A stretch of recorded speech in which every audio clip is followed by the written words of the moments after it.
না কানে ধরছি আর না, হাল চাইরে দিছি আর করা যাবে না।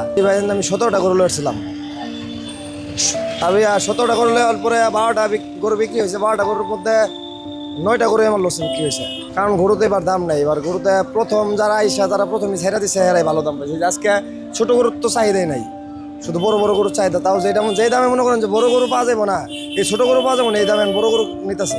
ছোট গরু বাদ, টোটালি বাদ।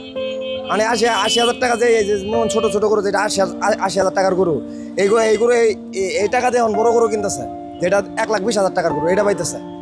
মানে আমরা তো ছোট গরু লইছিলাম, মানে ধরা হয়েছে। এবার অনেক ব্যবসায়ী মানে লসে আছে। গরুর দাম এবার গরুই বেশি হয়ে গেছে এই জায়গায়। মানে যেই যেমন লাইক করো তেমনই স্বাদের high five wafer. High five খাও, হাই ফাইভ দাও। বাজারের তুলনায় গরুই অনেক বেশি হয়ে গেছে। আর আকাশের অবস্থা ভালো না এদিক দিয়ে। এগুলা লসে এলো দিয়ে যাবেন, এগুলা নিয়ে তো যাওয়া যাবে না। এগুলো নিয়ে যাবেন কেমন? এগুলা ঘুরে নিয়ে যাওয়ারও রাস্তা নেই এখন। কিনা সবগুলাই কিনা, এগুলো তো টাকাও দেওয়া হয় না। এগুলা মনে করেন যে খালি গৃহস্থের কাছ থেকে কিনে লয়ে পড়ছি। একজনে 5,000, একজনে 10,000, একজনে 15,000 এমনি করে দিয়ে লয়ে পড়ছি। এগুলো বিক্রি করে টাকা দিবি। এখন যেগুলা লস হইব ওগুলা নিজের বাড়িতে যেমনি হোক বাড়িতে দেওয়া লাগবে এগুলা। আর না কানে ধরছি আর না, হাল চাইরে দিছি আর করা যাবে না।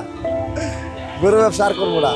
গরু আসলে এবার অনেক লোকে অনেক অনেক কিছু হারাইছে গরুর জন্য। এবার প্রতি বছর লয়ে আসি। এর আগের বার মোটামুটি আল্লাহর মতো হয়েছিল, যাই হোক। কিন্তু এবার একবার এর আগের বার যা হয়েছিল এর থেকে মানে ওইটা সহ এবার আরো ওর থেকে বেশি লয়ে গেছে। মানে এখন পর্যন্ত আর 5টা আছে, এই 5টায় যে কি অবস্থা আল্লাহ জানে। এই 5টায় মনে হয় যে একটা গরু আছে আমাদের 1,20,000 টাকা কিনা, এই গরুর দাম করতেছে 75,000, সর্বোচ্চ 80।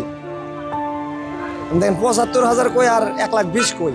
এগুলা আমি মনে করি যে এই জায়গায় কেউ লাভবান হতে পারবো না। এখন বর্তমান যে বাজার চলতেছে সবাই লসে করে আছে।